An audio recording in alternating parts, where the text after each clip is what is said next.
Geraldo, kjo është dhoma e ajrusit. Oborri i ajrimit dhe këtu të burgosurit kalonin pothuajse 30 minuta në ditë, ajroseshin, vendoseshin në këto dhoma të vogla, cilat sot kena vetëm rënojat e tyne për fat keq.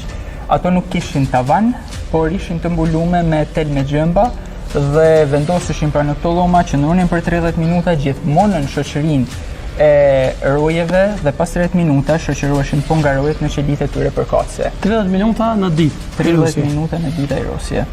Që është shumë pak për njerëzve. Duke pas parasysh edhe sasin e vogël pra si që thome ma herët, të ajrit, të ajrimit dhe të dritës që kishin në qelit e tyre.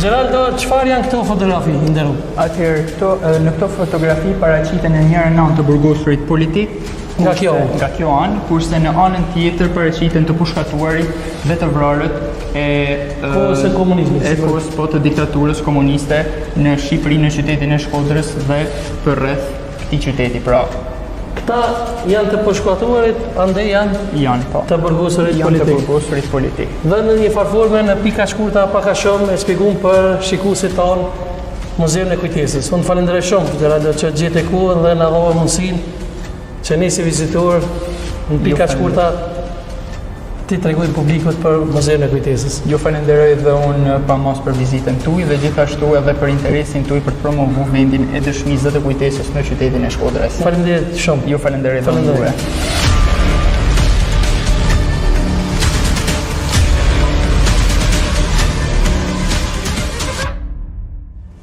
Shikues të nderuar, me këtë pamje të bukura të qytetit të Shkodrës dhe realitetin e hidhur që pam tek Muzeu i Kujtesës, shikuesve ju themi natën e mirë, kaq të personte, uroj të ju ketë pëlqyer vizita jonë në Shkodër. Faleminderit shumë.